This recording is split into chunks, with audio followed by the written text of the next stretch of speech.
नमस्कार दोस्तों, आप सभी का हमारे YouTube चैनल में स्वागत है। आज का जो हमारा क्लास है बहुत ही ज़्यादा इम्पॉर्टेंट है। आप पूरा वीडियो के लास्ट तक बने रहिएगा ताकि चीज़ों को बहुत अच्छे ढंग से समझ सकें। एक वीडियो में मैंने आपको बोला था कि हम स्ट्रॉन्ग एसिड किसको कहेंगे और वीक एसिड किसको कहेंगे, तो उन चीज़ों को मैं आपको अच्छे से एक्सप्लेन करूँगा बोर्ड में करके, मैंने आपको बोला था। तो उसी वीडियो को मैं आज बताने वाला हूँ और ये चीज़ आपके एग्जाम में बहुत बार देखने के लिए मिलेंगे ही मिलेंगे और नो डाउट ये चीज़ आपका क्लियर हो ही जाना चाहिए। स्ट्रॉन्ग एसिड और वीक एसिड का कॉन्सेप्ट क्या चीज़ होते हैं, तो ये हमारा दूसरा जो चैप्टर है उनमें दिया हुआ है और ये एग्जाम में पूछे भी गए हैं बहुत बार और इनका नॉलेज आपको होना चाहिए। क्या होते हैं हमारे पास स्ट्रॉन्ग और वीक एसिड, इनको हम लोग आज देखते हैं। तो सबसे पहले इनके पीछे का हम लोग कॉन्सेप्ट बच्चों जानते हैं कि हमारे पास स्ट्रॉन्ग किसको कहेंगे, वीक किसको कहेंगे। अगर हमारे पास जो एसिड है, ठीक है, वो हमारा स्ट्रॉन्ग एसिड तब कहलाएगा, स्ट्रॉन्ग एसिड तब कहलाएगा जब हमारा H+ जो आयन है वो इजीली रिमूव हो जाएगा, है ना। आसानी से लिख देते हैं, यहां पर हम लिखते हैं आसानी से, है ना। आसानी से अगर रिमूव हो जाए मतलब निकल जाए वाटर से या एक्वस सॉल्यूशन से, जितनी जल्दी H+ आयन रिमूव होगा उतना ही जल्दी वो हमारा क्या होगा, स्ट्रॉन्ग एसिड को शो करता है ना। और अगर वीक एसिड कोई बता रहा है, अगर वो कह रहा है कि मैं वीक एसिड हूं भैया, है, तो ये क्या हो जाएगा, हमारे पास H+ आयन है ना, आसानी से नहीं निकलेगा, आसानी से नहीं रिमूव होगा। ये चीज आप अपने दिमाग में बैठा लीजिए। जितनी जल्दी H+ आयन आसानी से रिमूव हो जाएगा एक्वस सॉल्यूशन से उतना वो स्ट्रॉन्ग एसिड होगा और जितना जल्दी से H+ आयन रिमूव नहीं होगा वो हमारा वीक एसिड होगा। इतना बात तो आपको क्लियर समझ में आ गया। अब एक काम करते हैं बच्चों, प्रेरिक प्रभाव के पीछे काम करते हैं, इंडक्टिव इफेक्ट के पीछे काम करते हैं, है ना। इंडक्टिव इफेक्ट के पीछे ये काम करते हैं। कुछ हमारे पास इलेक्ट्रॉन को खींचने वाले ग्रुप होते हैं और कुछ हमारे पास इलेक्ट्रॉन दाता ग्रुप होते हैं। मतलब कुछ इलेक्ट्रॉन को क्या कर देते हैं, डोनेट करने वाले ग्रुप होते हैं अच्छा से, और कुछ होते हैं हमारे पास इलेक्ट्रॉन को खींचने वाले ग्रुप होते हैं, मतलब इलेक्ट्रॉन विथ ड्राइविंग ग्रुप, मतलब इलेक्ट्रॉन को खींचने वाले ग्रुप होते हैं। मतलब ये कहें कि कुछ इलेक्ट्रॉन, कुछ कंपाउंड ऐसे हैं, कुछ एलिमेंट ऐसे हैं जो किसी को इलेक्ट्रॉन दे देते हैं और कुछ एलिमेंट ऐसे हैं जो किसी से इलेक्ट्रॉन को खींच लेते हैं। जैसे हम बात करें ये 17 ग्रुप एलिमेंट का हम बात करते हैं, सबसे फेमस यही है, फ्लोरीन, क्लोरीन, ब्रोमीन और ये है हमारे पास आयोडीन। ये अगर हम बात करें पीरियोडिक टेबल में तो ये सबसे ऊपर आते हैं और ये सबसे नीचे की ओर जाते हैं। तो इनका जो विद्युत ऋणात्मकता है, जो इलेक्ट्रॉन खींचने की जो क्षमता है वो सबसे ज़्यादा है। मतलब इलेक्ट्रॉन खींचने की जो क्षमता है वो क्या है बच्चों, ज़्यादा है। और इसकी इलेक्ट्रॉन खींचने की क्षमता क्या है, खींचने की क्षमता मैं लिख ही देता हूँ, खींचने की जो क्षमता है वो क्या है, कम है। तो ये सबसे ज़्यादा इलेक्ट्रॉन इसलिए खींच रहा है। अगर हम देखें इनके स्ट्रक्चर को थोड़ा सा, मतलब इनके बेसिक पार्ट को थोड़ा सा देखें तो ये फ्लोरीन है, ये क्लोरीन है, ये ब्रोमीन है और ये आयोडीन है। सबसे नाभिक का क्लोज कौन है, फ्लोरीन है, तो जल्दी इलेक्ट्रॉन खींचेगा। जैसे जैसे दूरी बढ़ते जाता है, साइज बढ़ते जाता है, तो इलेक्ट्रॉन का जो अट्रैक्शन होता है, नाभिक और इलेक्ट्रॉन के बीच का जो अट्रैक्शन होता है वो कम होते जाता है। इसका मतलब आयोडीन की इलेक्ट्रॉन खींचने की क्षमता कम और फ्लोरीन की इलेक्ट्रॉन खींचने की क्षमता ज़्यादा होती है। इसका आर्डर भी हम शो कर देते हैं। ये हमारे पास फ्लोरीन है, ये क्लोरीन है और ये हमारे पास ब्रोमीन है और ये है बच्चों हमारे पास आयोडीन है। इतना बात आपको क्लियर समझ में आ गया है कि ये फ्लोरीन है, क्लोरीन है, ब्रोमीन है और ये है हमारे पास आयोडीन। सबसे जल्दी इलेक्ट्रॉन खींचेगा, सबसे कम इलेक्ट्रॉन खींचेगा। ये तो हुई हमारे पास बेसिक इनका कॉन्सेप्ट हो जाता है। अब देखते हैं हमारे पास कुछ एग्जाम्पल लेते हैं। अब इसी एग्जाम्पल के बेस पर हम चीज़ों को अच्छे ढंग से कवर कर सकते हैं। यह हमारे पास फार्मिक एसिड है, यह है हमारे पास फार्मिक एसिड, फार्मिक अम्ल यहाँ पर पाए जाते हैं, ठीक है, ये फार्मिक एसिड है। और दूसरा साइड है हमारे पास एसिटिक एसिड है, CH3COOH, इसका नाम है एसिटिक एसिड, इसका नाम है ना, इसका नाम है बच्चों एसिटिक एसिड, इसका नाम है। अब सवाल यह है हमारे पास कि एसिटिक एसिड ज़्यादा स्ट्रांग है कि फार्मिक एसिड ज़्यादा स्ट्रांग है। पहले इनका स्ट्रक्चर को अच्छे से हम लोग समझते हैं।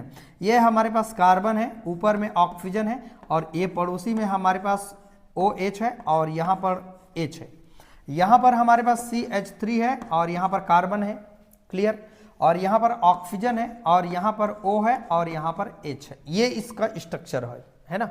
स्ट्रक्चर जब तक बनाएंगे नहीं समझेंगे नहीं। अब इसी हाइड्रोजन का हम लोग निकलने का बात कर रहे हैं, ठीक है।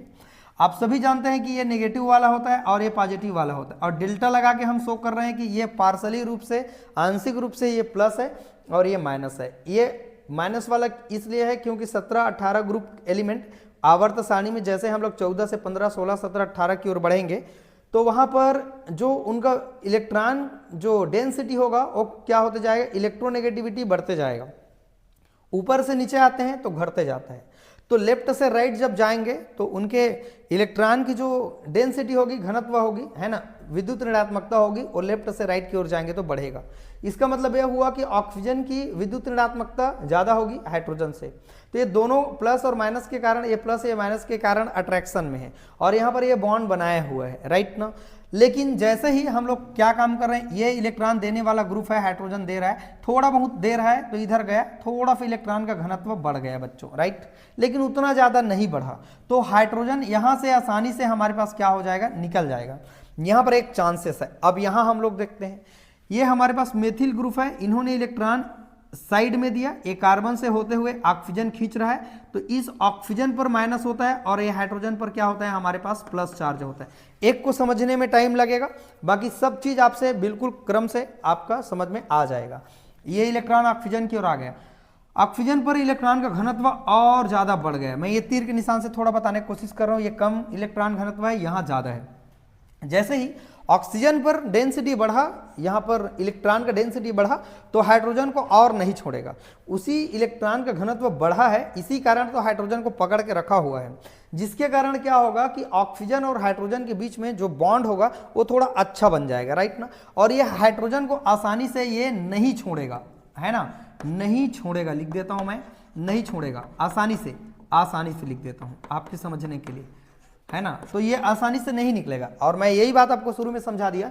H+ आयन इजिली रिमूव हो रहा है तो स्ट्रॉन्ग एसिड होगा, इजिली रिमूव नहीं हो रहा है तो वीक एसिड। अब आप सोच सकते हैं कि हमारा एसिटिक एसिड आपका वीक होगा और ये हमारा स्ट्रॉन्ग होगा, तो इसको हम लोग कहेंगे स्ट्रॉन्ग एसिड, और इसको कहेंगे बच्चों वीक एसिड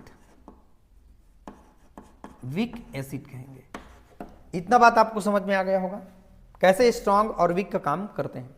कुछ और एग्जांपल देखते हैं। अब देखते हैं ये फार्मिक एसिड है ना, और हमारे पास है ये फार्मिक एसिड। चलिए ले लेते हैं, फार्मिक एसिड है, और यहाँ पर ले लेते हैं हमारे पास कुछ एसिड हमारे पास है। ये मान लीजिए एक क्लोरीन है और यहाँ पर COOH है, यहाँ पर लगा देते हैं 3।